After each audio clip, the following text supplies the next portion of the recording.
Георги Илиев, известен като Жоро Илиев, е български борец и предприемач, ръководител на ВИЗ-2 и ВЕИ Холдинг.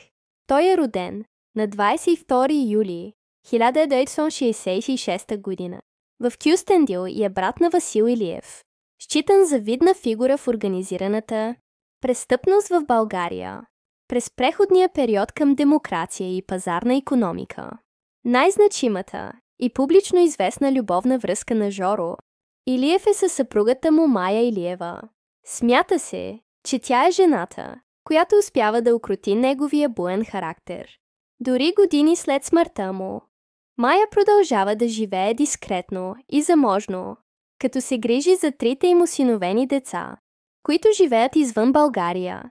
Според различни източници, Жоро Илиев е имал и други известни връзки преди брака си с Мая.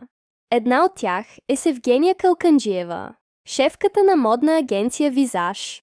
Твърди се, че той е прекратил тази връзка, след като е срещнал Мая. Освен това, се споменава за афери с популярни поп-фолк певици, като Кати и Глория. Кати става негова любовница през 1999 година, след излизането на хита И Пеперуда, а връзката им продължава около година и половина. Глория е негова официална любовница от лятото на 2003 до пролета на 2004 година, като заради тази връзка тя прекратява брака си с Илия Загоров. Въпреки тези афери, Мая Илиева остава най-важната жена в живота на Жоро Илиев, като тяхната връзка е обект на множество легенди и спомени.